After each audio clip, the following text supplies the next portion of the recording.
Degeneradas, por fin hablamos nosotras.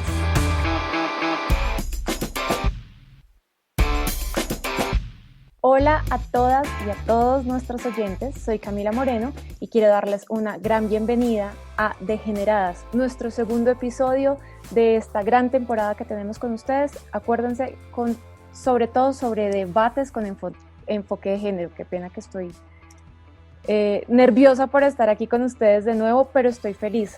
Y quiero, antes de darle paso a nuestro tema del día de hoy, quiero recordarles que este 28 de septiembre, el que acabó de pasar, fue el Día de Acción Global por el Acceso al Aborto Legal y Seguro, que también se conoce como el Día por la Despenalización y Legalización del Aborto.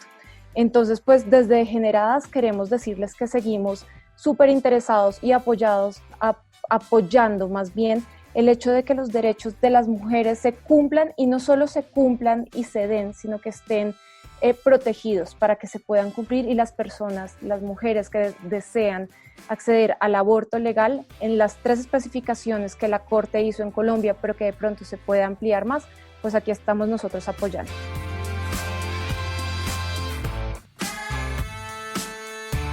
Bueno, les damos la bienvenida ahora otra vez a Ana Montoya, la otra degenerada grande de la casa. Ana, ¿cómo estás? Muy bien, Cami, saludos a todas las personas, y así es como tú lo acabas de decir, la maternidad tiene que ser una decisión, y si no es una decisión, no puedes cambiar eso. Y desde Degeneradas de verdad que apoyamos a todas las organizaciones de mujeres que en Colombia están dando las luchas para que esto se vuelva un derecho. Así que pues ese es el mensaje, y hoy tenemos una gran invitada a nuestro segundo episodio de Degeneradas. Es Diana Rodríguez Franco. Ella, muchas personas la conocen como la secretaria distrital de la Mujer de Bogotá. Fue la persona que junto con su equipo le puso el pecho a garantizar que los derechos de las mujeres en Bogotá en la pandemia se cumplieran. Diana además es doctora en sociología, tiene una maestría en sociología y es abogada y economista de la Universidad de los Andes. Diana, bienvenida a Degeneradas, ¿cómo has estado? Hola Camila, hola Ana María, un placer estar acá, muchísimas gracias, siempre un placer conversar con ustedes, muy bien en esta nueva normalidad y luchando por los derechos de las mujeres. Bueno, Diana, yo quisiera empezar esta conversación que para contarles a las personas que nos están escuchando un poquito de qué vamos a hablar es de la pandemia y las mujeres, pero con un enfoque diferente, y es que vamos a hablar sobre por qué sin las mujeres el efecto de la pandemia hubiera sido mucho peor. Y por eso la primera reflexión que quiero dejar para empezar la conversación es las actividades de cuidado, la economía del cuidado en la pandemia, y lo que significa que aún a pesar de que algunos hombres ya se han sumado y son más conscientes, las labores de cuidado siguen cayendo sobre los hombros de las mujeres. Yo creo que si bien la pandemia ha tenido definitivamente un efecto desproporcionado sobre las mujeres, una de las cosas para lo que sirvió fue para visibilizar estos trabajos de cuidado. ¿Qué son estos trabajos de cuidado? Porque es que yo creo que uno de los retos que tenemos es empezar por reconocerlos como trabajos de cuidado. Entonces, los trabajos de cuidado son lavar, limpiar, cocinar, cuidar a los adultos mayores, a las personas con discapacidad, a los niños menores de 5 años. Son todos estos trabajos sin los cuales no sobrevive ninguna sociedad, ninguna. Esto no depende de si somos ricos o pobres, de estrato, de zona de la ciudad. No, todo el mundo necesita los cuidados. Todas las sociedades necesitamos los cuidados. Y lo que pasó en esta pandemia es que unas cifras preliminares muestran que se agudizaron esos trabajos de cuidado, es decir, que se volvieron aún más intensos en hombros de las mujeres, ¿verdad? Que esa carga desproporcionada en hombros de las mujeres se agudizó, pero también sirvió para adquirir un poco de conciencia sobre esos trabajos, ¿verdad? Porque por primera vez estaba mucha gente haciendo esos trabajos que no había hecho, sumado a que los niños estaban en el hogar, que tocaba guiarlos en el colegio.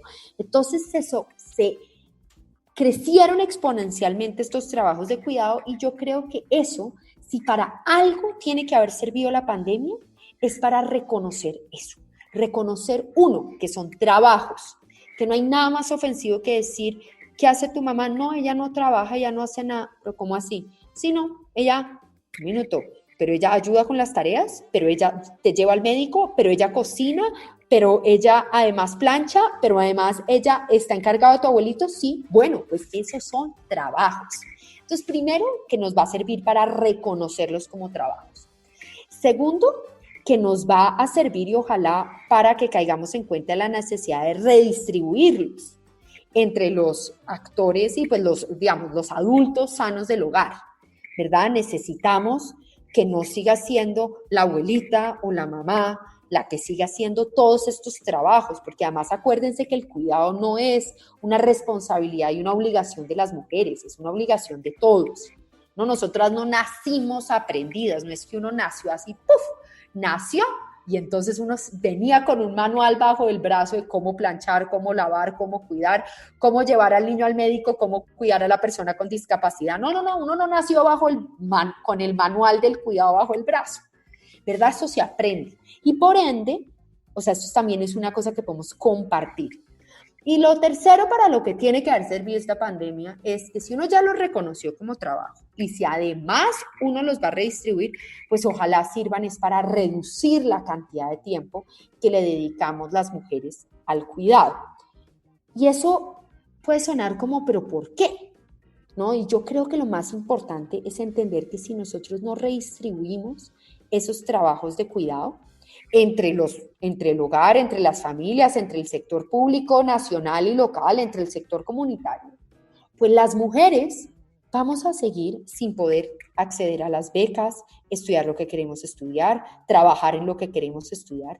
O sea, casi que la precondición para una reactivación económica y para realmente cerrar las brechas de género es el sistema de cuidado. Quiero decirte que me acabas de sacar una sonrisa muy grande, Diana, porque creo que es algo que necesitamos de verdad reconocer. Lo que tú dices como, no es que mi mamá no hace nada o no estoy haciendo nada, que uno a veces de mi mujer dice, no hice nada, solo limpié y así y saqué la ropa, pero eso es como minimizar todo el trabajo que se hace en tiempo, en esfuerzo, en que a uno le quita energía, uno queda súper cansado al final del día. Y creo que lo que tú dices es necesario de verdad reconocerlo, porque de hecho en estos días salió un estudio que no es de acá de Colombia, es de España, que se llama ¿Quién se encarga de las tareas domésticas del hogar? Lo hicieron en abril cuando ya había pandemia. Y el resultado es que las mujeres siguen siendo las principales responsables de la limpieza en la casa, así la pareja esté junta confinada, siguen siendo las principales responsables de hacer la comida, de cuidar a los niños, de que estén pendientes de las tareas de los niños, y que incluso a muchas mujeres les ha tocado teletrabajar de madrugada o muy trasnochadas porque todo el día se les va en ayudar a los demás y no alcanzan a cumplir con sus responsabilidades en el trabajo, entonces tienen una carga mayor sobre ella. Tal cual. Yo por eso decía que todo muestra que se intensificaron y que los indicadores preliminares muestran que se intensificó durante la pandemia y pues este estudio de España lo corrobora. Pero por eso mando el mensaje de ojalá. De hecho, lo peor que nos podría pasar después de estar pasando una pandemia de estas es salir igual a como entramos. Y yo creo que si en algún momento nos estamos jugando nuestros valores como sociedad, es con respecto al cuidado y a entender que este cuidado nos corresponde a todos. Por ejemplo, ¿quién dice que es que las mujeres sabíamos cómo aprender Zoom y cómo ayudarle a las tareas de los niños por Zoom? Como si hubiéramos nacido sabiendo hacer eso. Pues no, obviamente no había ni Zoom cuando yo nací, no había Zoom cuando todas las mamás que estamos ayudando a los niños con las tareas nacimos. Entonces, es ayudar también a desmontar eso, pero por eso digo que ojalá esta pandemia nos sirva para transformarnos en eso. Te doy un dato y son tan importantes los trabajos de cuidado que si esas horas de cuidado, que hoy son no remuneradas, porque yo aclaro que en todo esto estoy hablando del trabajo no remunerado, si esas horas no remuneradas fueran pagas, en Bogotá, el sector de la economía del cuidado equivaldría al 13% del PIB de la ciudad. O sea, es un sector enorme. Y a nivel nacional equivaldría al 19% del PIB. Eso sí es un sector, ¿no? Eso es un sector, además un sector que no ha parado. pero un sector con una particularidad, es no remunerado, ¿verdad? Entonces, ahora que hablamos de reactivación económica, las cosas que deberíamos hacer es primero empezar por reconocer que estos son trabajos, segundo, que estamos fallando porque son no remunerados, y tercero, reconocer que si estos fueran remunerados, miren lo que le apuntaría y aportaría al PIB. Eso es solo para dar dimensiones, porque además en estos temas a todo el mundo le entra por algo distinto, o porque le suena haber dicho la frase, no, mi mamá no trabaja, y entonces uno dice, uy, ¿cómo así? Yo dije eso y mire lo que me están diciendo, claro que mi mamá sí trabaja en todos estos trabajos del hogar. U otra gente le suena por las cifras económicas. Imagínense lo que es que esta actividad que hoy es no remunerada equivalga al 13% del PIB en Bogotá o al 19% del PIB en el país. Ahí yo quiero acotar, y es que, o sea, con las cifras que dio Diana, esto significaría que es el sector económico más grande del país, o sea, superando incluso al comercio, que está cerca de un 18% o estaba cerca de un 18%. Y hay algo que a mí me gustaría resaltar, y es que Diana tal vez me corregirán las cifras, pero las mujeres trabajan cerca de 5 horas y media más en trabajo no remunerado y de cuidado, aparte de su jornada laboral. Esto significa que las 8 horas de trabajo y llegas a la casa y trabajas hasta la medianoche y ya no puedes dormir del cansancio y te levantas al otro día a las 4 de la mañana. Y aquí para pasar a un tema, y es la salud mental, que también fue golpeadísima en la pandemia y que las mujeres, pues, si hablamos también ahorita más adelante de violencia física, sumada a los problemas de salud mental por el agotamiento tan impresionante y por el encierro, pues es que es como todo el peso sobre los hombros de las mujeres, que aparte somos más del 50% de la población en Colombia y nadie se da cuenta de la gravedad de la economía del cuidado y de lo que esto representa. Exacto, Ana María, el punto es central, y ahí voy a resaltar es dos cosas. Uno, algo que tú hacías referencia, y es que las mujeres, cuando hablamos de que las mujeres tenemos una doble jornada, ¿y a qué se refiere? Se refiere precisamente a que las mujeres tenemos unos trabajos remunerados, en promedio de unas 9 horas y media, pero además tenemos la doble jornada, la constituyen los trabajos no remunerados, ¿no? Que es mucho más, hacemos mucho más trabajo no remunerado dedicado al cuidado que los hombres. Entonces esa brecha es mortal, porque esa brecha realmente nos afecta a la salud. Además, imagínense no solo la carga laboral, física, que tienen estos trabajos, sino además la carga emocional. O sea, una persona que está cuidando durante 18 horas también está agotada, o la persona que trabaja en un trabajo remunerado y además cuida, ¿no? Entonces, ahí solo para resaltar dos cosas que dijiste. Uno, esto de la doble jornada, y por eso se llama la doble jornada de las mujeres. El trabajo remunerado y las horas de trabajo no remunerado, que la brecha entre la diferencia entre hombres y mujeres es enorme.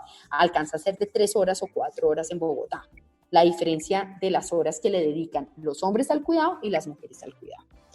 Y también resaltar ese tema emocional, porque, por ejemplo, para las cuidadoras, ¿verdad? Sobre todo cuidadoras de personas muy dependientes del cuidado, como puede ser, por ejemplo, una persona con discapacidad severa, pues el impacto emocional es muy duro. Entonces, la sobrecarga es extrema. Diana, en ese caso, bueno, aquí botando lluvia de ideas, porque obviamente este tema de la pandemia nos cogió a todos de improviso.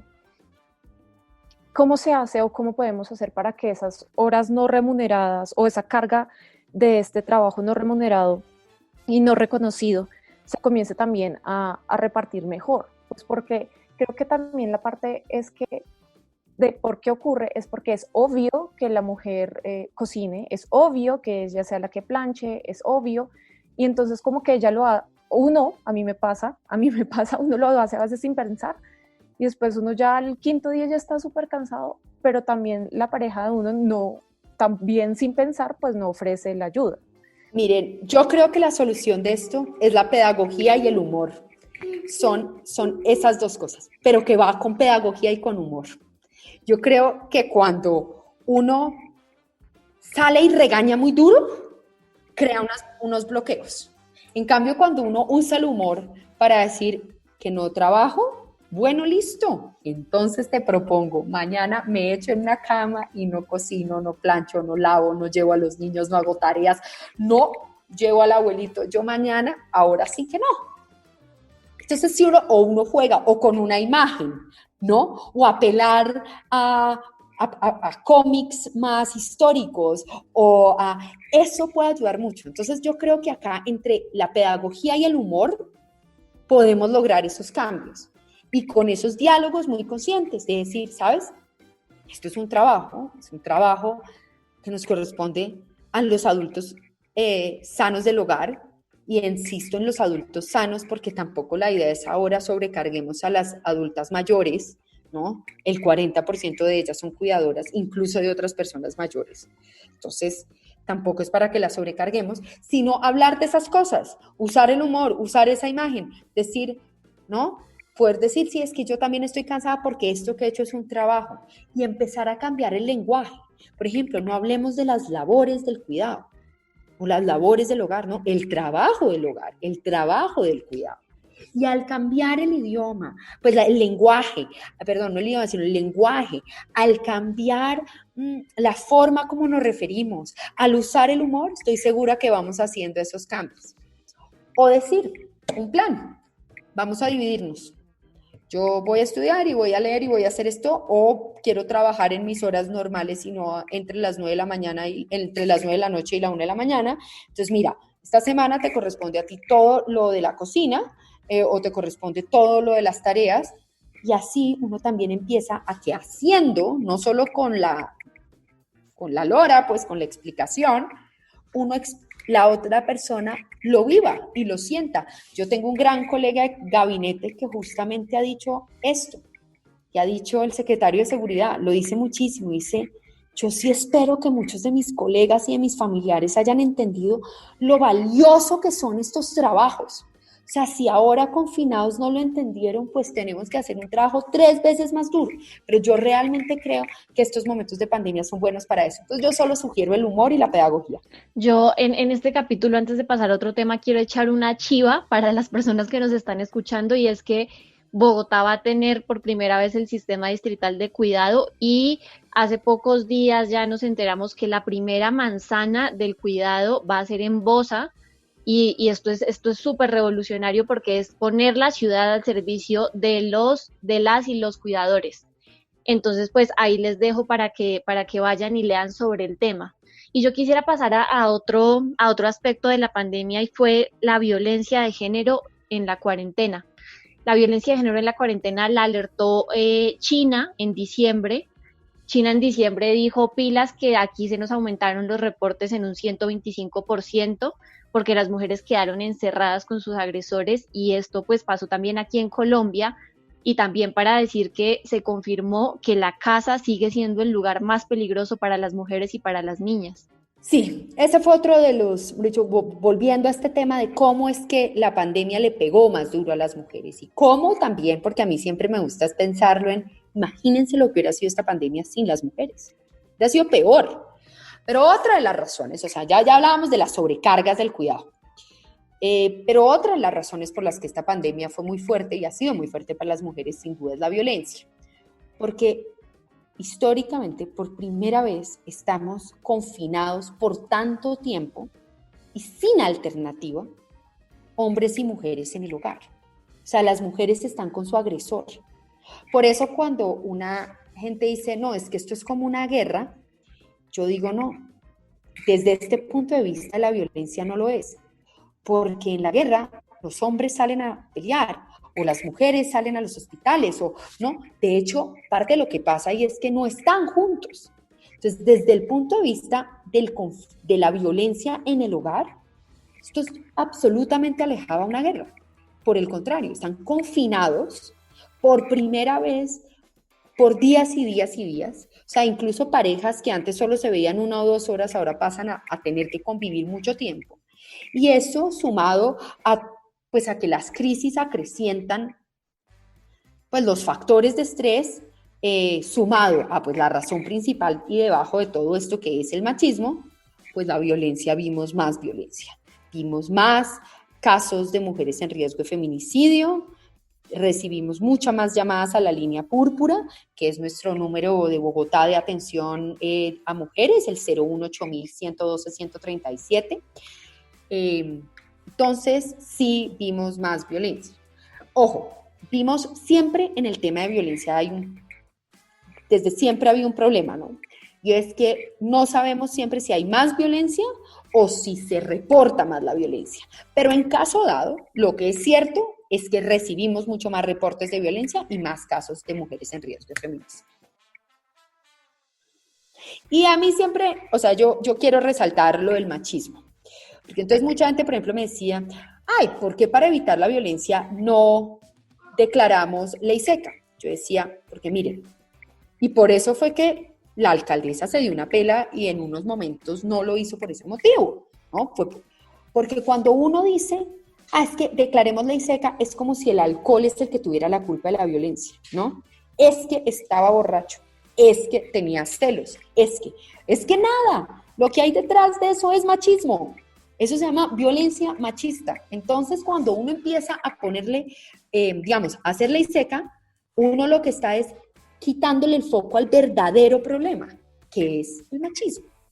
Entonces, pero como me gusta en todo esto ver la doble cara, cómo es que esta pandemia fue más fuerte para las mujeres, tuvimos que ponerle más el pecho, pero a la vez, imagínense esta pandemia sin las mujeres, ¿no? Pues yo creo que al igual que en el sistema de cuidado, que vamos todos a caer más en cuenta de los trabajos de cuidado, también vamos a caer más en cuenta de la violencia y entender que es un problema de salud. Diana, a mí eso me impresionó mucho porque creo que fue uno de los primeros llamados que de hecho sí se escucharon. Pandemia en los primeros, creo que ni siquiera meses, sino semanas de confinamiento, la violencia contra la mujer aumentó mucho. Hay algunos, sabemos que hay diferentes tipos de violencia. ¿Hay algún tipo de violencia que de pronto se vio más reflejado o algo por lo que de pronto las mujeres que llamaron a la línea púrpura denunciaron más? Sí, la principal causal de violencia fue la violencia psicológica. Fue el 50% de nuestras llamadas a la línea púrpura.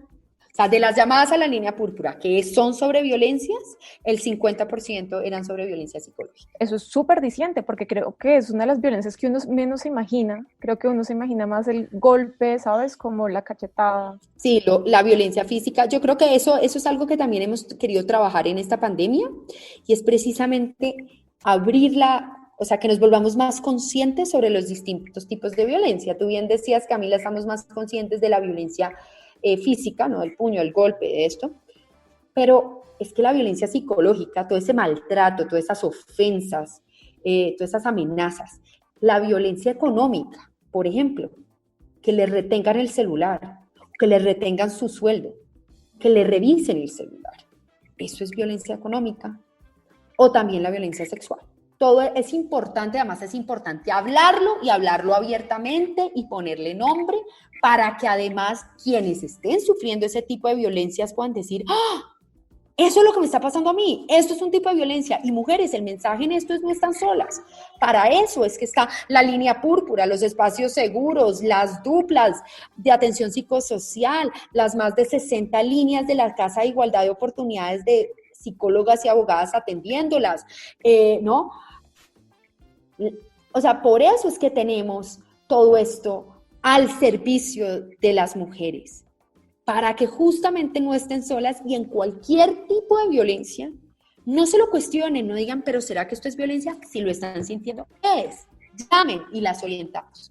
Tranqui, solo quiero decir que me encanta el mensaje porque creo que es de unión muy fuerte y de verdad gracias Diana por ese mensaje. Hay una cosa que me llama, perdón Cami, yo respecto a eso quería hablarles y es que a mí otra cosa que me pareció que pasó en la pandemia es que las redes de mujeres como que se fortalecieron muchísimo más porque entonces tú sabías que, no sé, tu amiga quedó con el novio encerrada y el novio es, no sé, un maltratador, entonces vente para mi casa, aquí puedes quedarte estos meses. Y otra cosa que yo noté que pasó, y de hecho aquí nosotros hicimos una historia, es que ya tú, como estabas encerrado, tú empezaste a escuchar que el vecino le pegaba a la vecina y tú nunca te habías dado cuenta de eso porque no estabas en la casa.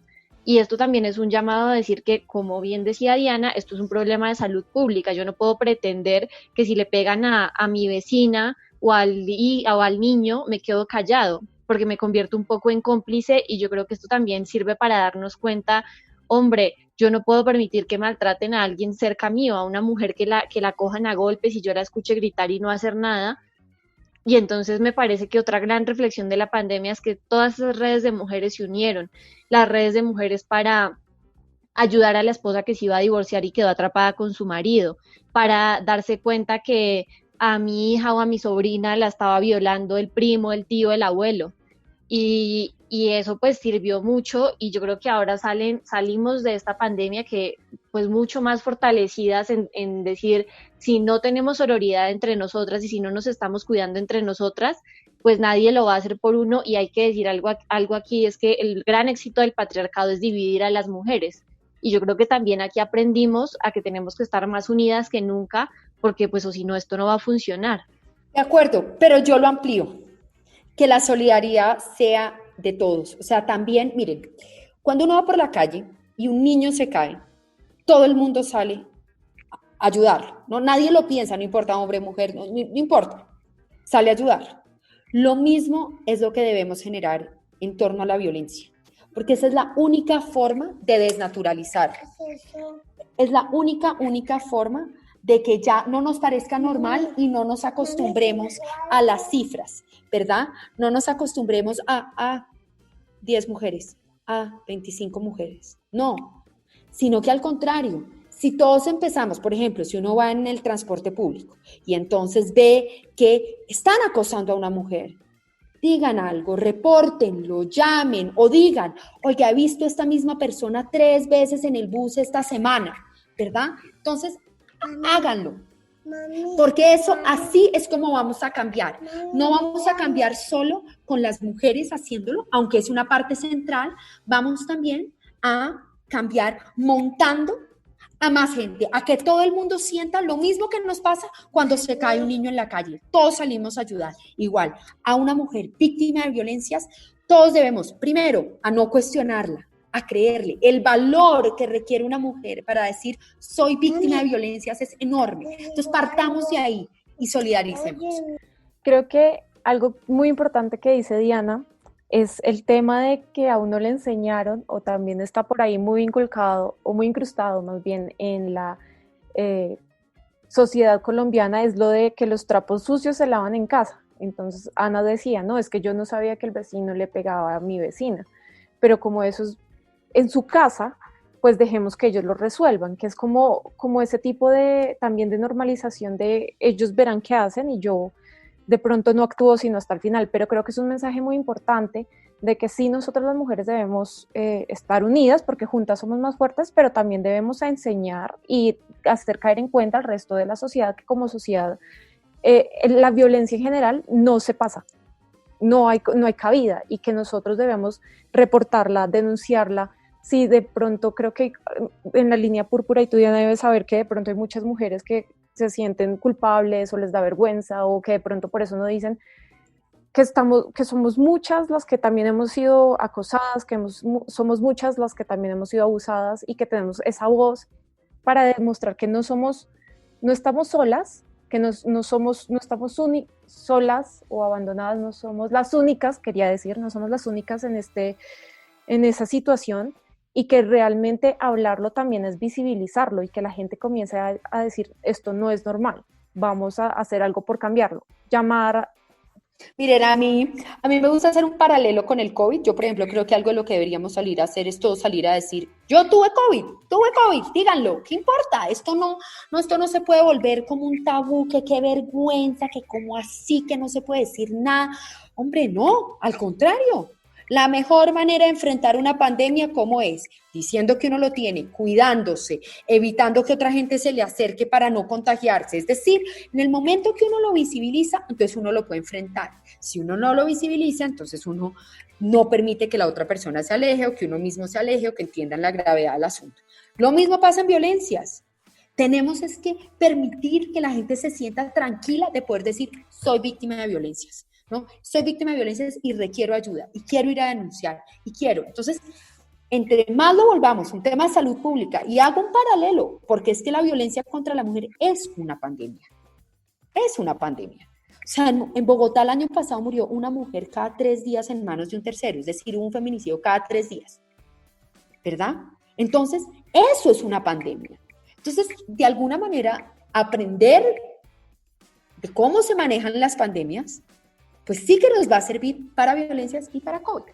Listo, no, yo creo que entonces ya como redondeando lo que hablamos en este podcast, en este episodio que me pareció increíble y que me abrió mucho los ojos, es uno, tenemos los trabajos de cuidado y los trabajos del hogar deben ser reconocidos como trabajos y que una forma de reconocerlos es también equiparar esas cargas entre las personas que viven en el hogar para que no todo recaiga solo sobre la mujer, porque esto también implica más estrés, más ansiedad y un tema psicológico que además de la pandemia está dando muy duro.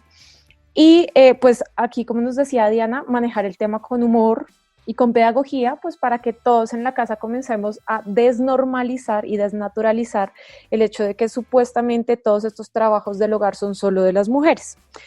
Y pues hablando ya al final de la violencia contra la mujer que aumentó por estar confinadas con nuestro agresor, es también el llamado es a que no nos quedemos calladas, a que denunciemos, que si vemos signos o vemos que de pronto hay alguien que necesita ayuda, alcemos la voz.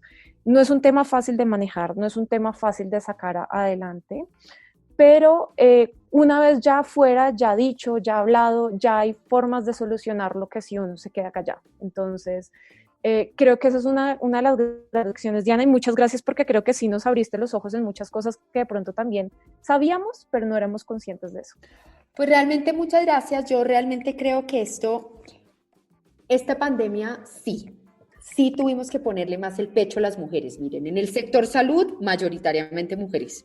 En temas de violencia, más afectación a las mujeres. En el cuidado, sobrecarga al cuidado. En el desempleo, la brecha de desempleo es mucho más alto el desempleo en mujeres que en hombres. Es decir, los sectores más afectados emplean mujeres, ¿verdad? De manera que realmente le pusimos el pecho a la pandemia y tuvo un efecto, digamos, muy fuerte y desproporcionado en las mujeres. Pero también, imagínense lo que hubiera sido esta pandemia sin las mujeres. Imagínense, ¿no? Sin estar atendiendo salud, sin estar atendiendo violencias, sin estar cuidando a los niños, sin estar garantizando la alimentación, sin la solidaridad que implicó, ¿verdad? De manera que también, imagínense, o sea, que esta pandemia nos ayude es a hacer una conciencia más y más fuerte sobre el rol tan central de las mujeres. Y por eso, reconociendo a la jueza de Estados Unidos que murió recientemente, a RBG, sí que es un momento para decir, en todos los espacios donde haya que tomar decisiones, ahí debemos estar las mujeres. Bueno, antes de finalizar este podcast con los recomendados, yo quiero aprovechar este espacio para decirles que desde Degeneradas le queremos dar un aplauso de pie a cerca del 60% del personal de la salud en Colombia, que son mujeres, a las médicas, intensivistas, enfermeras, al personal de aseo y de vigilancia, a todas las que fueron parte de la primera línea y lo siguen siendo hoy y le están poniendo el pecho de frente a esta pandemia para cuidarnos. A ellas aplausos de pie por sostener esto, por su trabajo, por su dedicación y nada, también antes de pasar a todas las cuidadoras. Y a todas las cuidadoras, a todas las mujeres y a los hombres que cuidaron, pero todas las mujeres que se sentaron a hacer las tareas con sus hijos, que han cocinado, que han limpiado, que han atendido la salud en casa, que han cuidado enfermos. También un aplauso para el sector salud y todas sus mujeres y un aplauso para las cuidadoras.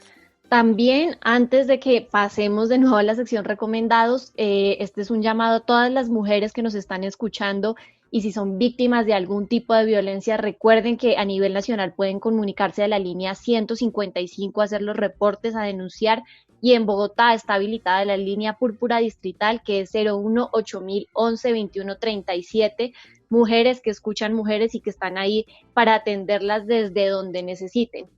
Y ahora sí vamos a tener los recomendados. En los recomendados de las Degeneradas queremos invitarlas a leer el libro Las mujeres que luchan se encuentran, de Catalina Ruiz Navarro. Ella es colombiana, es una mujer súper destacada en el activismo por la equidad de género, en el feminismo. Este libro es un manual de feminismo latinoamericano en donde ella hace un recorrido por sus heroínas. Está María Cano, Violeta Parra. Es un libro ilustrado divino, de verdad que las va a inspirar y los va a ayudar a cuestionarse. Y el segundo recomendado es Cómo educar en el feminismo, un libro de Chimamanda. Es un libro súper cortico, pero muy valioso y muy reflexivo.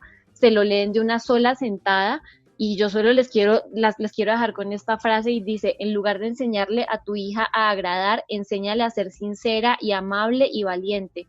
Anímala a decir lo que piensa, a decir lo que opina en realidad, a decir la verdad. Dile que si algo la incomoda, se queje, grite. Así que, invitados.